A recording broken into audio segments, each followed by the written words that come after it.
Hey, it's NPR's Book of the Day. I'm Andrew Limbong.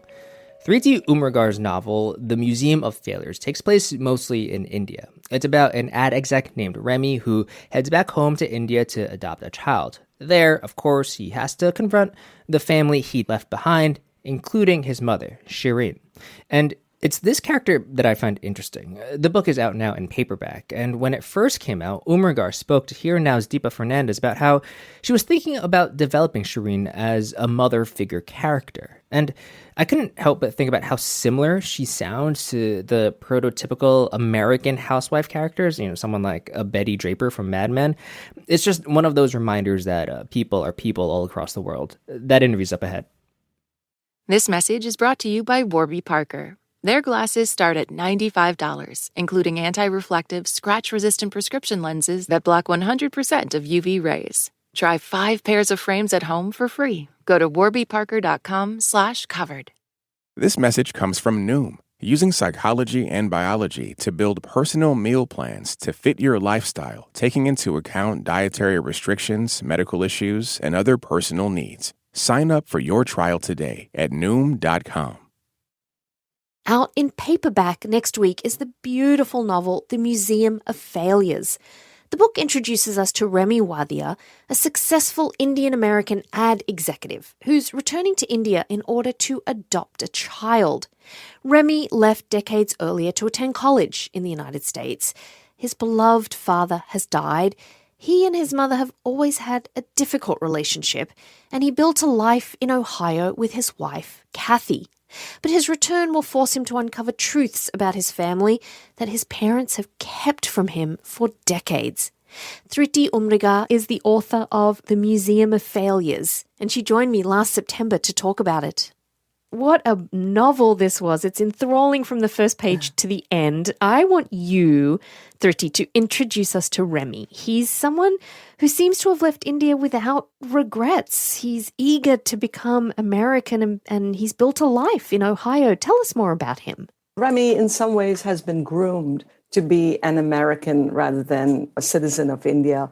His father, for reasons that become clear as the novel goes on, has played a vital role in this process. He's exposed him to American music, American novels, and they are people of privilege in India. They are wealthy. So Cyrus Wadia, the father, he has pretty much raised Remy to be an American boy and later an American citizen. But Remy, too, sort of embraces this role, perhaps for reasons different than his father, in that he, as you had mentioned earlier, has always had an extremely difficult and tense relationship with his mom. And he associates her and their fraught relationship with growing up in India. And he is more than happy to leave the sadness of his childhood behind him. And, it's a very interesting way of looking at an immigrant experience because when the novel opens, Remy's back in Bombay. He's there to adopt a child because he and Kathy have been unable to conceive on their own. And he's using the opportunity as he kind of comes back to Bombay to see his mother. He's instantly, and I too was born in Bombay. For those of us who know Bombay, you very well richly bring us into that experience. It's a very sensory experience of coming back to Bombay. But I think what was so powerful was that it's the scene where he meets his mother. We've heard that she's difficult. We know that he has had a tense relationship. And when he meets her, she's not speaking. And it's so powerful, this first impression. What were you trying to say with this character who everyone seems to believe is just this difficult woman? The woman that he confronts, I don't think it's giving too much away to say that she is ill and he finds her in the hospital. And the woman that he confronts is truly a shadow of her former self. What really affects Remy is that his very talkative mom has completely and mysteriously fallen silent. And one could, I suppose, attribute that to her just being tired and being ill. But in fact, we learn much later on that Shireen, it's almost an act of will that she has fallen silent because, as she says, with her husband dead, with her son away and estranged from her, what is there left to say? Yeah.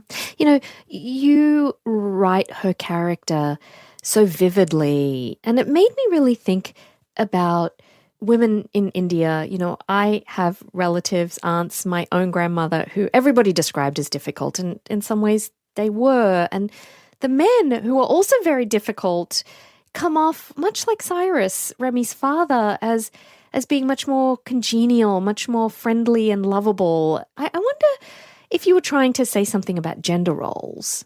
Well, it is easy, for instance, for somebody like Cyrus, very successful, runs his own business. Everything about Cyrus faces outward.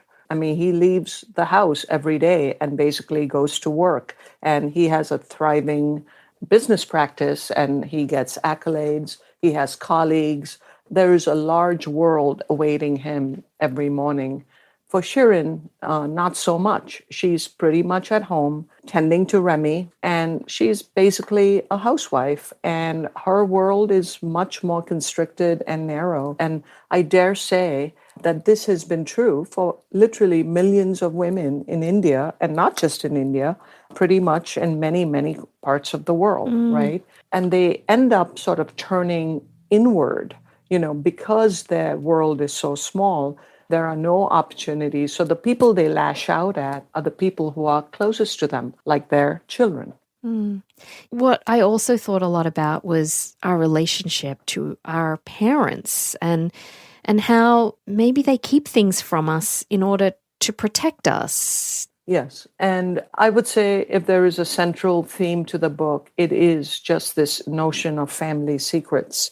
And I suppose the pros and cons of that, Remy is an adult by the time he stumbles upon this rather explosive, life-changing family secret. And one would hope that as an adult, he now has the tools to deal with this. I'm curious, we're not going to give away what the really big twist family secret is that's revealed midway through the book. I was struck by the fact that, and this may just be my interpretation of the characters, but that Remy, this successful, really American, arrives back in Bombay, and he straight away looks up his old friends, his friendship group from high school and primary school. And it seems to me in some ways that they have thriving, successful lives, different lives, but that, it made me think maybe they in some ways seem more content than Remy and his big American life. Maybe I'm reading too much into it, but I was wondering if there was any kind of commentary you were making there. I think you're zeroing in on something. The few characters from his early years in India that we meet, you're right, they have good lives, basically.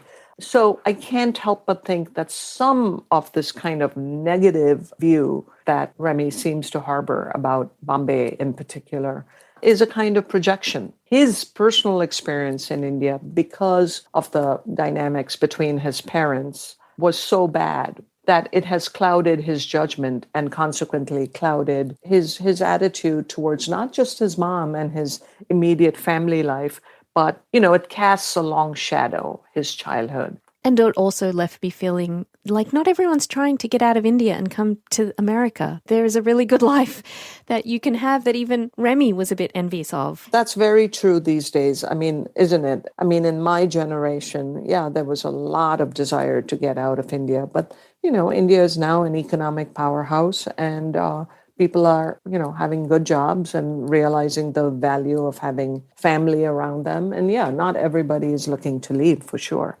And as we weren't going to spoil the big twist in the book, we're also not going to spoil the ending. But I want to ask you, Thrity, what did you want listeners to take away from your novel?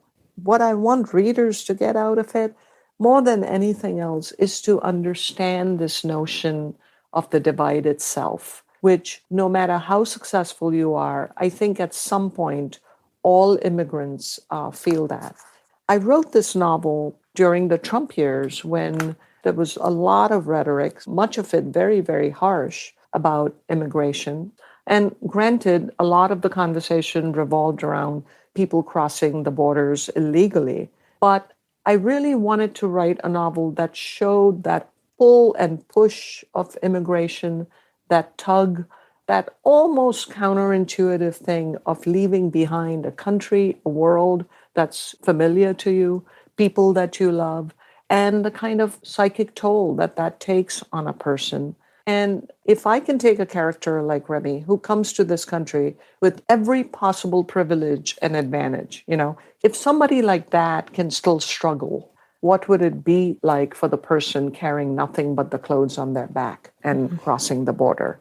So I guess, as always, the wish for a writer is to elicit empathy in the reader. I had a lot of that. It's a stunning novel. Thrity Umrigar is the author of The Museum of Failures. Thank you so much, Thrity, for joining us. Deepa, I really enjoyed the great questions. Thank you so much. And just a reminder that signing up for Book of the Day Plus is a great way to support NPR's book coverage and public media, and you'll get to listen to every episode sponsor-free. So please go find out more at plus.npr.org/Book of the Day.